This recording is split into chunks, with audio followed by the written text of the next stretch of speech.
Halo, selamat datang di Si Paham Taktik, kolaborasi antara Si Paham Bola dan Ruang Taktik yang didukung Indosiar Sport.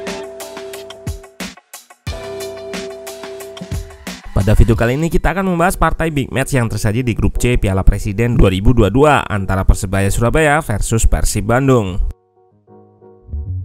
Di laga ini Persebaya yang banyak dihuni pemain muda unggul sedikit dalam penguasaan bola 54% berbanding Persib 46%. Namun Persib unggul dalam hal peluang, ciptakan 8 shot on target berbanding 3 shot on target dari Persebaya dan berhasil memenangkan pertandingan dengan skor 3-1. Nah, kita akan bedah jalannya pertandingan dari sisi taktikal. Let's go, kita bahas sama-sama.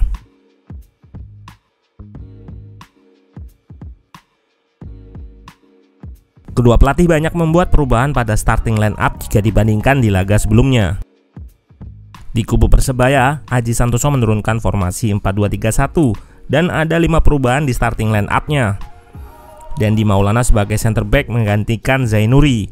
Brilian Aldama menggantikan M. Hidayat untuk berduet dengan Alwi Slamet sebagai double pivot. Dan di lini depan Supriyadi, Denny dan Januar yang diberikan kesempatan memulai laga dari awal menggantikan Saiful, Michael Romere, dan Julian Mancini. Di kubu Persib juga dengan formasi 4-2-3-1. Ada 4 perubahan yang dilakukan Robert Rene Albert. Fitrul di bawah Mistar menggantikan Made Wirawan. Iqbal Nevo center back menggantikan Jufrianto. Abdul Aziz menggantikan Deddy Kusnandar. Dan terakhir Fred Butuan digantikan oleh Febri Haryadi untuk mengisi pos winger kanan. Di awal laga Persebaya sempat kerepotan dalam melakukan build up. Hal ini dikarenakan Persib menerapkan high press yang cukup intens.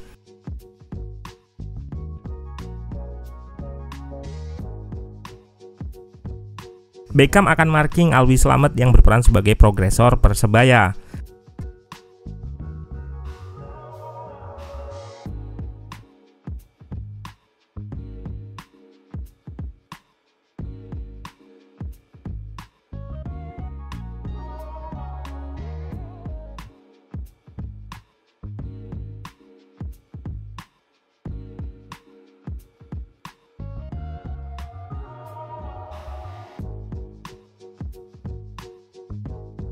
Terlihat juga dua fullback Persib naik tuh untuk man marking winger Persebaya yang turun.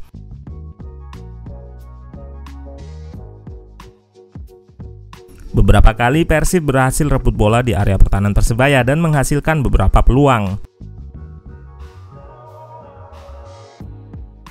Namun setelahnya Persebaya bisa mengeliminasi pressing Persib dan lebih sering menguasai bola.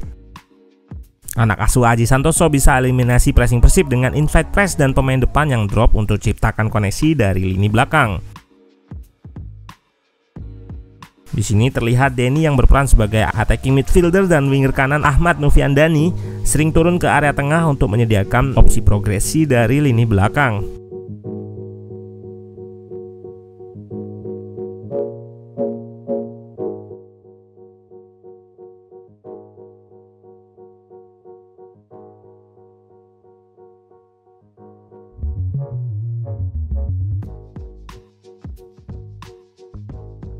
Yang membuat Persebaya bisa lebih banyak menguasai possession adalah karena jarak pemain yang berdekatan, sehingga selalu tersedia opsi passing di dekat pemain yang membawa bola.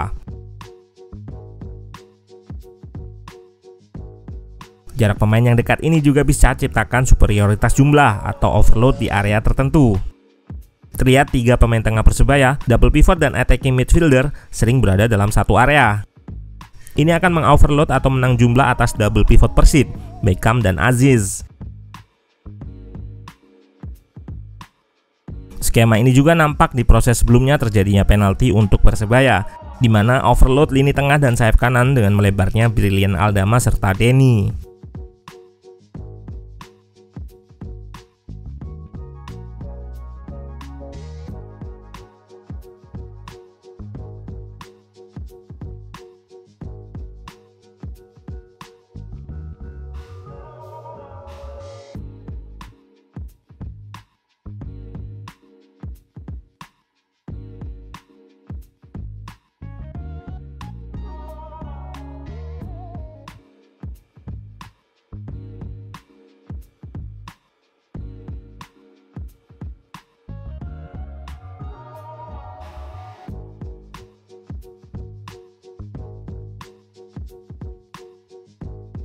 Dengan banyaknya pemain yang berdekatan di satu area, tentunya akan ada area lain yang kosong.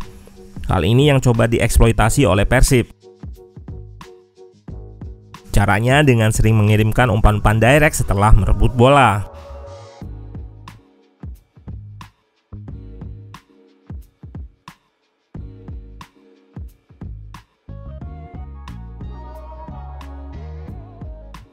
Persib lebih banyak menyerang melalui area sayap, terutama sayap kanan yang dihuni Febri Haryadi. Gol balasan Persib pun berawal dari crossing Ezra Walian lewat area ini.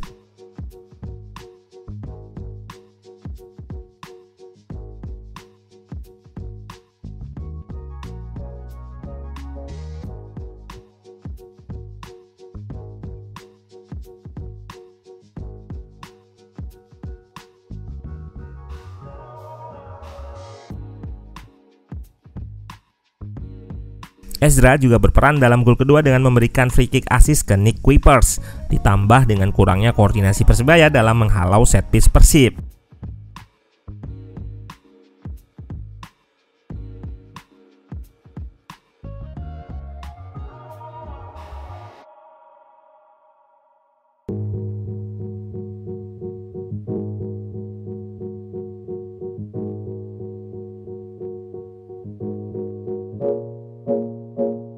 Beckham sering berada di area half space kanan, overload sisi kanan bersama Hen dan Febri.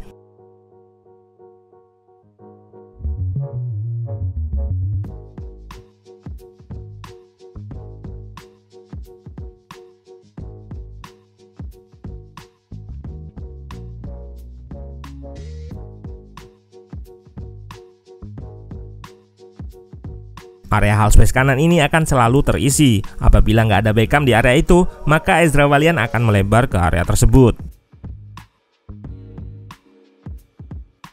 Di sisi yang lain, Ciro sering turun atau memulai penyerangan dari posisi yang sedikit turun.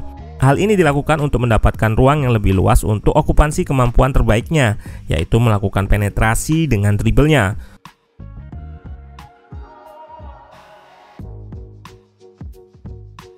Seperti terlihat di gol yang ia cetak.